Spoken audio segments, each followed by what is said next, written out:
Hola, bueno, esta vendría a ser nuestra clase 6. En realidad vuelve a ser una continuidad de las 5 para que tengamos un resumen, una síntesis de cómo preparar este proyecto pedagógico final como trabajo final de percepción en el aula.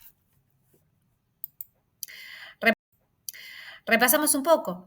La percepción, ¿qué es? Es un fenómeno, ¿sí? Es un fenómeno donde intervienen los sentidos, pero también como fenómeno interviene. Repasamos un poco.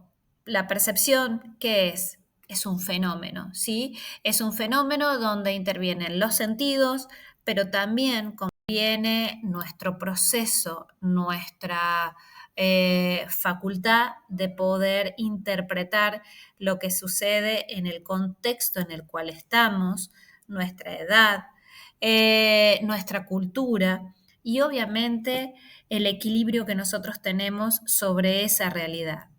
Entender también nuestro proceso, Entender también este concepto de fenómeno nos permite identificar cómo podemos reconocer, según el nivel etario en el cual nosotros tengamos que desarrollar nuestras clases y poder elaborar estos proyectos educativos.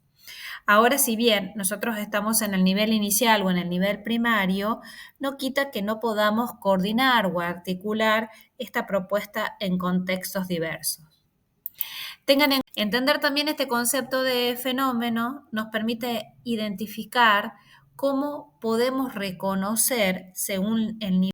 Tengan en cuenta también que esto de aprender, el aprender con el H intermedio, es cuando lo tomo, cuando lo vivencio, cuando puedo hacerlo parte de mí. Y por eso recordar estas propuestas que hace la doctora María Caso, la doctora en arte María Caso, donde hace esto de decir o de poner en situación estas pedagogías donde nos ponemos los docentes en lugar de aprendices y tener el disfrute, el goce de poder generar proyectos educativos que a lo mejor lo más importante no es la nota final, sino es ese proceso y la temporalidad.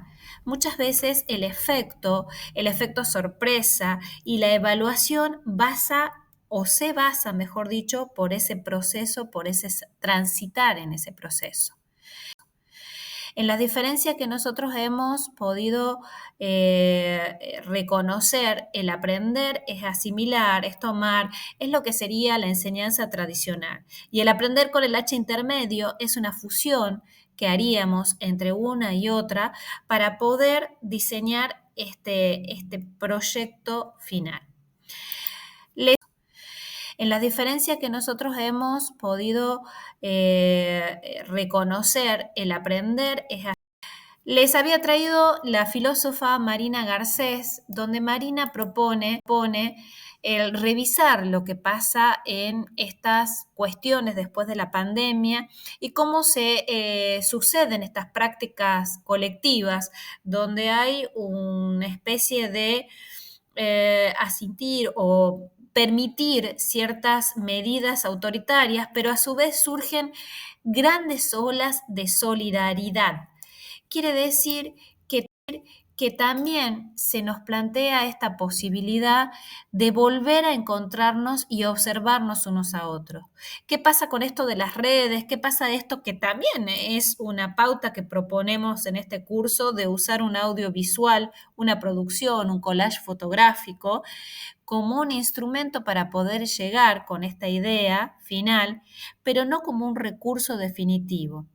¿Cómo hacer para volver a mirarnos, volver a pensarnos en la realidad y volver, sobre todo, a encontrarnos en las miradas de unos y otros? Esta cultura que significa a dónde estamos posicionados, hacia quiénes nos dirigimos, y que cuando les propuse esto en la clase, decir, observemos un rostro que conforma un rostro perfecto, pero que tiene un cuarto de cada parte de una raza diferente, de unos rasgos distintos, pero todos conforman un uno. El todo es más que la suma de las partes, principio de la Gestalt. Y poder comprender también esto que es lo que plantea Albert Einstein. La creatividad es la inteligencia divirtiéndose. Entonces, ¿cómo podemos tomar nosotros como educadores estos principios de los elementos que tenemos en nuestro contexto y en nuestro alrededor para poder armar estos proyectos educativos en contextos diversos?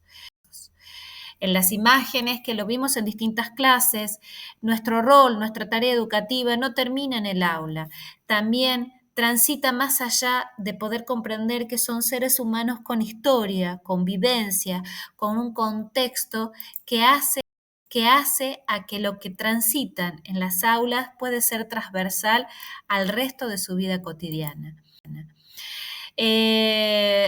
Comprender que en esa etapa donde estamos, en los primeros pasos, y aún cuando estamos trabajando con terciarios o con secundarios, todavía la imaginación y la creatividad es parte y es una herramienta maravillosa para ir modelándola en este ser humano empático y posicionado en proyectos colectivos. Lo que ustedes van a ver en estas seguidillas de fotos son propuestas, las he tenido, las he trabajado en un taller de títeres, donde los chicos crean estos personajes, donde el objetivo final no es que sea el títere estético, finalísimo, de un cuento de hadas. El objetivo final es que ese personaje pueda contar una historia, dejar una moraleja, que pueda ser construido con elementos reciclables. Saquen fotos y Nosotros trabajamos con esta sucesión de elementos y qué interpretaciones, qué significados, qué connotaciones les damos. Bueno, también de esta manera les propongo, como hablábamos en las propuestas, algunas ideas que surgieron, esto de conectar las emociones y que surjan estos personajes que están representando, conectando las emociones. Si el proyecto que yo les propongo como tiempo mínimo son 4 meses, entonces poder desarrollar desde un principio de año las emociones y cómo eso nos puede transitar en lo que implica la identidad, en cómo eso nos puede transitar en la historia, en el mundo vegetal, en el mundo animal. O sea, la idea es que ustedes apliquen cada uno de estos conceptos, pero no definidos tal cual están, sino cómo le podemos dar esa connotación en este propuesto interdisciplinar, transversal y que acompañe en otros espacios del organigrama. En este mosaico de imágenes les muestro cómo podemos crear, por ejemplo, ustedes están viendo ahí la figura de un rectángulo que está armado con hilo y aguja en una tela de desborde y estamos trabajando con la matemática. Cómo mostramos esta imagen que está arriba en el superior izquierdo, donde aparece aparentemente una mujer pintando en las cavernas y que a su vez maternaba, además de pintar lo que tenía que cazar para el alimento de su familia. Proyectos colectivos que lo hicimos en la comuna, como es un mural, el mural para el 9 de julio, donde fuimos trabajando paso a paso durante 4 meses en cuál es el concepto del mosaico, cuál sería la identidad, y trabajaron vecinos y vecinas de la comunidad. La iconografía precolombina, esa iconografía que está abrazada con la vegetación, que es autóctona, que a su vez nos permite reconocer qué es de nuestro Tucumán, qué es lo que tenemos, qué es lo que encontramos. La riqueza de los elementos sueltos que yo les voy mostrando, cómo podemos ir vinculándolos e ir haciendo una especie de tejido para generar un índice con una temática y que vayamos desde el aula, desde lo pequeño, a lo grande, a lo macro, donde se plantea institucionalmente. Desde ya les agradezco muchísimo y vamos a estar a disposición para ir llevando adelante cada una de las dudas del trabajo práctico final.